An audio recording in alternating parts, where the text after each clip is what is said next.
good. That was an interesting overview of what are the factors that affect grain prices.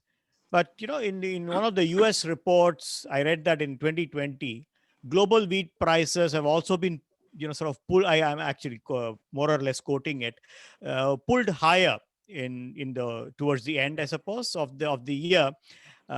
Because of global oil seeds and feed grain prices. So feed grains you talked about, and but oil seeds prices also. So you have alluded to the relation a little bit, but can you just make it clear for people how food grain prices, are impacted, and where are these correlations that we read is in the news from time to time? You're right. There is a significant correlation between in prices between products, and it arises from one simple fact, which is the land area available for cultivation is finite. Correct. And therefore, different commodities or different grains have to fight to get acreage. Right. And so if the price, to use an example, if the price of soybeans goes too high, then for the coming season, the farmers will have a greater incentive to plant soybeans than for any other product. Right. And therefore, the wheat acreage reduces. And therefore, unless the wheat prices move up in relation to soybeans prices or at an equilibrium level, that incentivizes the farmer to plant a certain amount of wheat or a certain amount of soybeans. And that's where the intra-commodity relationship comes in.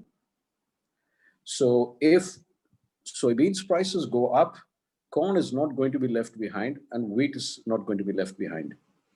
Right. And then the supply and demand balance sheets determine how much of wheat or how much of a commodity is needed to meet demand for the next year. And that will create the price relationship and the equilibrium between different commodities. Right. So acreage refers to on how many acres these crops are planted, right? That's correct. And you're saying that there is a competition for it, in the sense that, like, the farmer has the ability to choose, and he will choose based on whichever one. So which means that the lands are similar for. Well, the lands are similar to the extent that, yes, each commodity needs a certain kind of soil type. It needs a certain external weather cycle. So you will typically find most of the acreage that gives you a good yield, meaning how many tons are produced per acre. Right. You will find it in a certain band, in a certain latitude band between most in the northern hemisphere and the flip side in the southern hemisphere. Right. Which is why you talked about USA, Canada, and then across to East Europe, Ukraine, and places like that. That's what you are alluding to. Right? And then again, Australia, Brazil, Argentina. So those are the bands you're talking about now. That's true. And as you go across, and as you go to the extremities, then either you get to equatorial or you get to polar in terms of weather patterns. And that is detrimental to any crops, or that gives you such low yield that it is economically not feasible to plant. You might have land acreage, but it makes no economic sense to plant crop there. Right. Okay. So something related to what we have been talking, and this also, popped up while I was researching for our discussion, and this is about Vietnam. We all, have seen Vietnam become from an, insignificant player to a major rice exporter and a player in the rice trade. But this is not about rice trade. This is the not the export side, but the import side. So, which probably I thought that we could ask you how it is related to some of the things that you have been talking so far in this section is that about a decade ago, Vietnam was importing only less than 2 million tons of corn. Yeah, But for the 2021 period, they said that it will be 12 million tons. true. So what are the important developments that have happened in this country, Vietnam, that has caused this sevenfold increase, which is not a small thing? Uh, there are a few factors. I think the most important factor is over the last decade, Vietnam as an economy has developed tremendously. Its industrial practices, its food consumption habits. Mm-hmm. As people get wealthier, the Mm-hmm. food consumption habits change. So their they tend to consume a greater per capita meat. Mm-hmm. They tend to go on to higher classes of meat like red meat, white meat, uh, and there is also in Vietnam there is a huge element of aquaculture. Vietnam is one of the largest aquaculture nations in the world, Mm-hmm. Mm-hmm. and therefore all these factors combined together. So, for example, the Mm. food habits changed. They started eating more bread. Mm. They started eating more meat on a per capita basis. Right. The consumption went up in Mm. absolute terms. Mm. And there is another factor which also doesn't get much publicity, and people don't like to talk about it, but it is a reality, which is a certain amount of what gets imported into Vietnam, especially in the north near Hanoi, in that area in the North Mm. Vietnam, ends up in southern China. It walks across the border. Right. Right. Right. Right. Right. Okay. And therefore, today I would estimate one third of what goes into Vietnam Mm-hmm. actually ends up in southern China. Okay.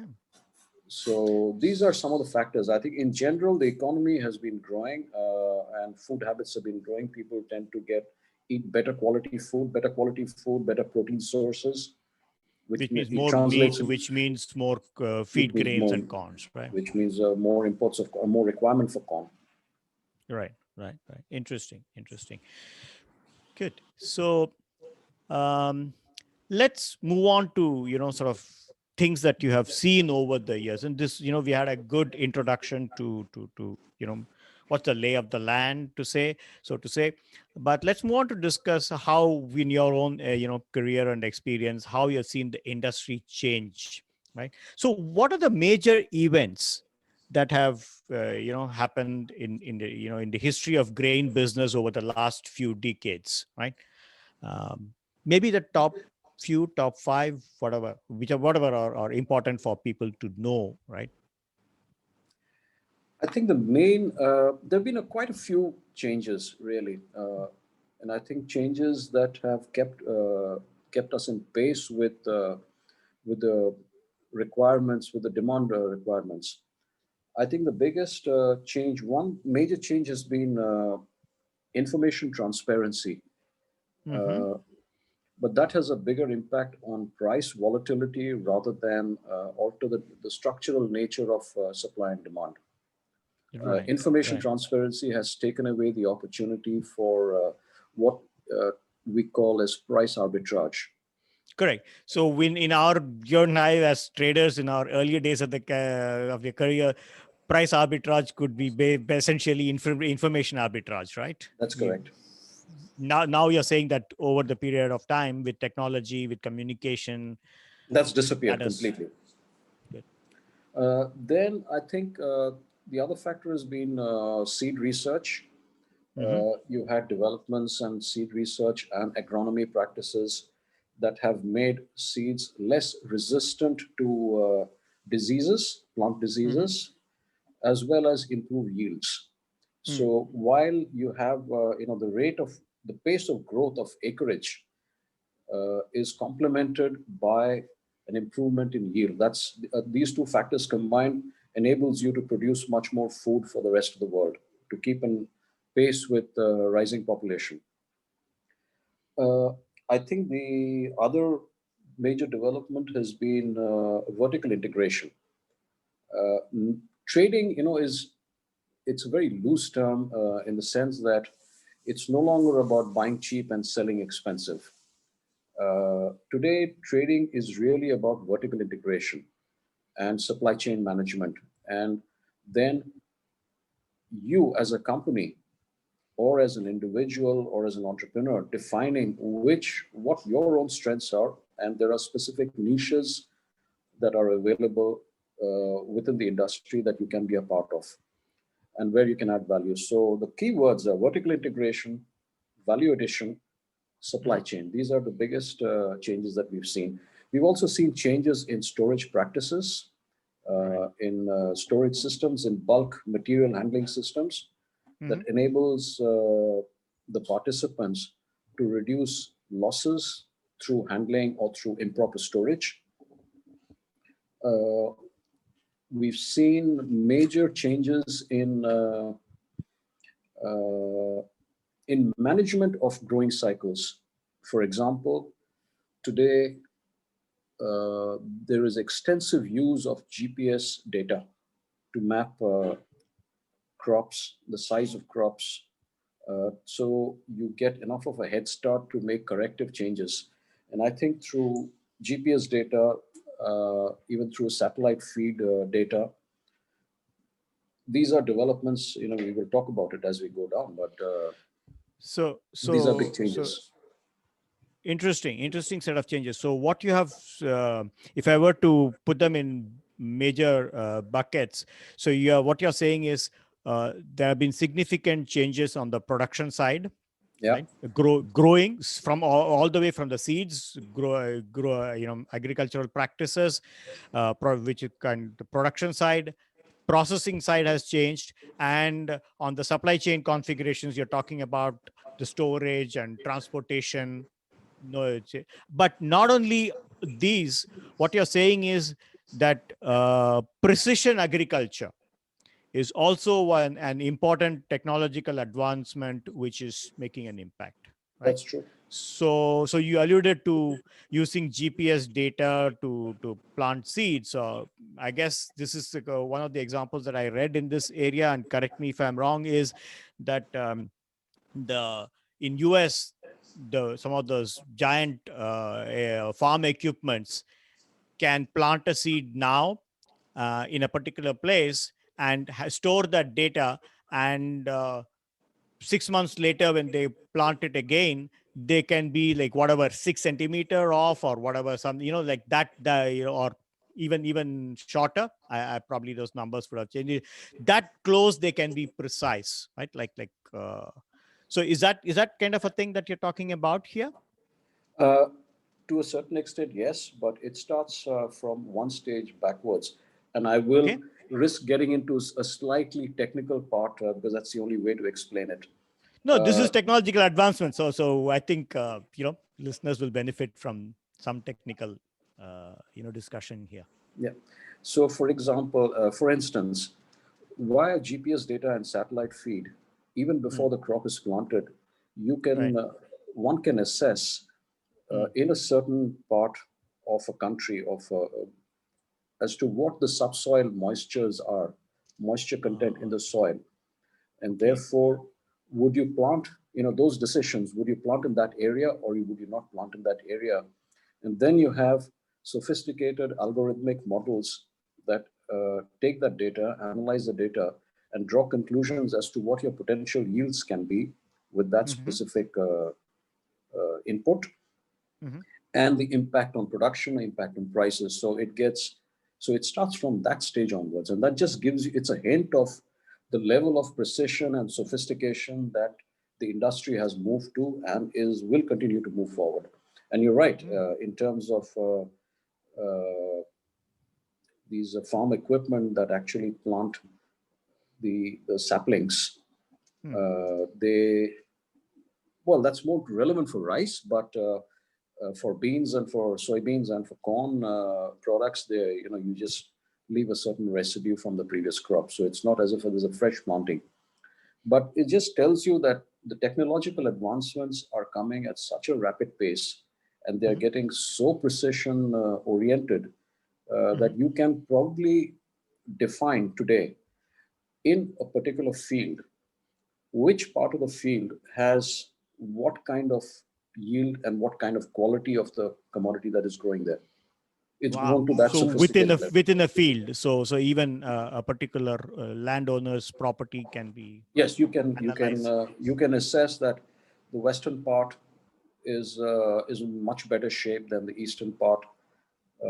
So it gets as micro as that, and I wouldn't be surprised to see it getting even more sophisticated or precise, that you could map it down to a few square meters. Awesome. Yeah. So let's move the thing a little bit forward along the supply. What are the important consolidations that are taking place in the industry, and what are their impacts? I think we've touched on a few of them. I would, I would, I would probably use those same things. For example, we talked of material handling systems. We talked of storage and handling facilities. But I would also add to that, uh, bulk handling systems is probably the biggest area that has impacted the business. Right. And so you have today commodities, because of the sheer size of the commodities, the bulk handling systems have become increasingly mechanized. You can run 100,000-ton storage facility with less than 10 people and manage the entire input and outflow. Right. So I wanted to take that forward to industry consolidation in the context of, companies being acquired, either vertical, horizontal, what kind of consolidations are taking place? Because, you yourself, some of the things that you talked about, moving to global companies, Chinese companies, and so on and so forth, they're all sort of hints of like who is buying who and so on. So could you talk more about those kinds of consolidations also, in addition to these? Well, the industry is quite oligopolistic in nature. And if you look at the composition of the industry is, you have, let's say, 5 or 6 major global players. Most of these global players who are vertically integrated all the way from farm, or maybe even fertilizer inputs to the farm, through production, through storage, through transformation from an origin to a destination, through storage systems in destination, through processing in the feed industry, through branding, and ultimately into retail. So there are 4 or 5 companies in the world that operate on an end-to-end model on a global scale. Most of them are in private hands. A few of them are public. Then there is a second set of people, industry participants, who are what we call global niche players. So either they specialize in a particular geography, or they specialize in a particular product, or a combination of both. So these are, and you will have many such people. And obviously, size is also a function of cash resources. This is an industry that needs a significant amount of bank funds or leverage or internal funds to operate. Right. Working capital is the biggest food for the industry itself. Most of the bigger players are today more industrial than traders because of the nature of end-to-end vertical integration. You will find, and if I could take a few names, for instance, Cargill or ADM, Archer Daniels Midland. These 2 companies are more industrial than trading. quote Right. unquote. Yeah, please go Right. ahead. No, you work for a cooperative, right? Which is unlike some of the companies that you named. And India has had Amul and other agri or dairy cooperatives. So my question is, across the globe, has the cooperative movement succeeded and grown in this industry, or has it been like the private sector giants that you talked about, and that then they are the ones who are dominating? How is it? Uh, Um, I work for a France's largest agricultural cooperative, mhm. called Invivo. Right. Uh, and the nature of a cooperative, a farming cooperative, means that you're essentially inward looking, in the sense that the objective of a cooperative, in the true sense of the term, is to be able to market or merchandise the Hmm. production of its shareholders, of its constituent farmers, to the rest of the Right. world. Right. Now, when Invivo started, this was the original objective, but then significantly Invivo over the years has become very industrial, having Mhm. gone into a global feed production, into agricultural technology, where technology itself has become a business, in addition to its traditional merchandising function for wheat and barley, which is what is the Mm, principal grains grown in France. It mm, also has extended, diversified into other products like corn and soybean meal or protein-rich vegetable meals, simply because it's part of a portfolio diversification, mm, and all the commodities are interlinked. mhm. If you are in the wheat business or in the barley business, you need to know what's happening in other products too. Right. Right. Right. Right.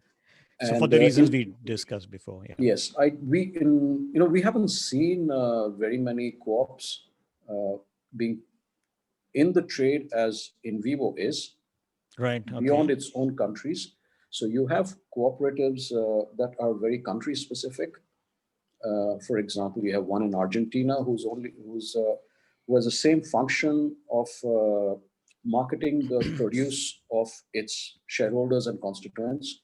Hmm. You have similar setups in Japan, but they restrict themselves to that activity. Unlike us, who have slightly moved forward and have become a bit more industrial.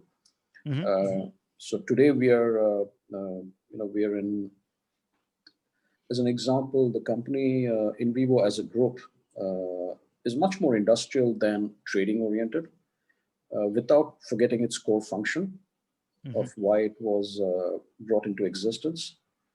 And Invivo today has two-thirds of its operations and staff worldwide, and only Mm. one-third in France. Okay. Uh, Now, so the net result is yes. We don't see much role for the co-ops beyond their own individual countries, unless they specifically have a strategy of extending their arms worldwide. Now, some may True. decide to do that, others may not, True. and that's True. their True. prerogative. So we have looked at the industry structure, and let's look walk further down the chain. So on the consumer end of the business, what changes are taking place, and which will have an impact on the industry structure? What do you see there, or what have you observed there? On the consumer side, actually, not much Mm-hmm. in terms of changes. Now, the demand side of the equation purely is a function of population growth and Right. demographics. It also is a function of uh, the economic well-being and the economic strength of a country and of its population that enables it to afford better quality carbohydrate sources, better quality food sources in general, which But in most that would change consumer side of the industry, right?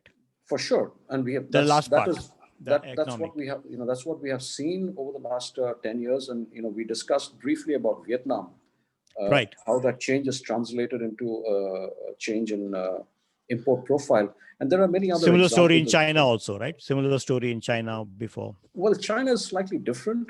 China is more for strategic reasons rather than purely commercial driven. A lot of what goes into China, yes. For instance, in soybeans, China, 2/3 of the world trade in soybeans is China. It's a unidirectional flow from North and South America into China. And likewise, so that is purely for a consumer end. Otherwise, they were one of the major producers themselves, right? No, they've never been major producers. So to put some numbers and to put it into context, China's soybean production has remained fairly static at around 15 million tons a year.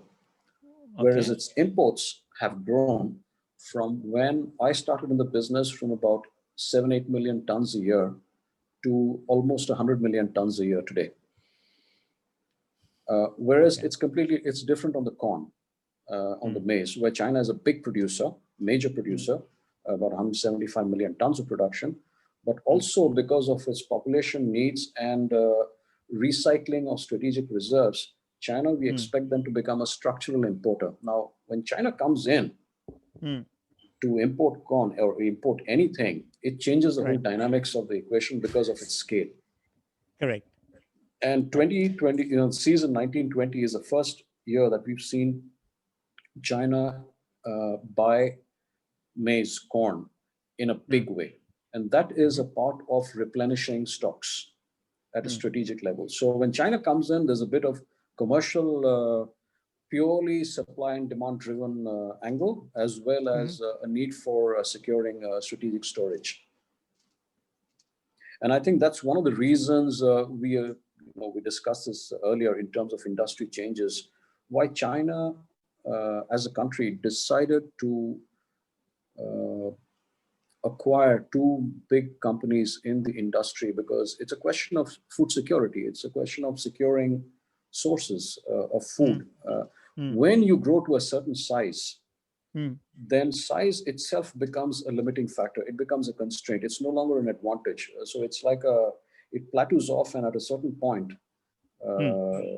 it starts off as a parabolic curve, and then it starts to quickly go downhill once you get to a certain stage. If you do not have, if you do not extend that supply chain or that food security chain backwards right to the origin. And that's what we saw from the Chinese government about 5 years ago. Right. That's and interesting. ours was one of the companies that they had acquired at that time. That's true. You mentioned. Yeah. So since we went into China a little bit, just wanted to know if there was an interruption in the flow of thoughts, or earlier you were about the consumer end of the business. Is there anything point that we missed out when we started talking about China, or you're covered? No, I think we've covered pretty much. There's more advancement or more changes on the supply side than on the consumer side. The consumer side has purely been a question of demand growth.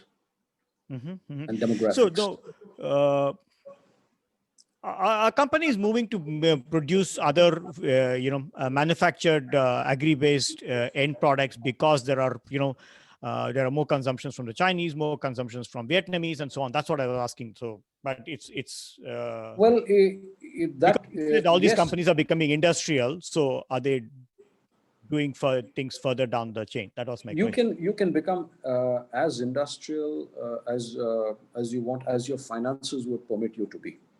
And also whether you believe as a company that you have the necessary skill set and the strengths to be a participant in that end of the business.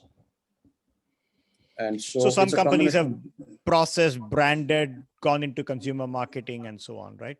That's fine. Yeah, that's true. You can decide. You could have the financial resources, but you could decide that I don't have the skill set, or even if I have the skill set, I believe that that part of the business is too saturated to derive any value for a new entrant. Right. Fair point. So I think, the one factor that I would also mention is that, we've seen on the consumer side, we've seen increasingly protectionist tendencies from different governments for their own internal political reasons. And these have come through imposition of duties, what we call phytosanitary requirements, which is protocols between different countries that allow or don't allow certain products to be imported. Right. So tariff as well as non-tariff barriers. Tariff as well as non-tariff barriers. We've seen that increasingly, and it continues to happen, and it will always be a factor. So these are the other factors that could influence changes on the consumer side, that the governments can themselves determine what to let in and what not to let in. Thank you for joining us in yet another episode of Move Conversations. Hope you enjoyed this episode. Please subscribe to the Move Conversations YouTube channel and press the bell icon to get notifications of new episodes. Thank you very much. Till I see you in the next episode. Thank you very much. Have a great day.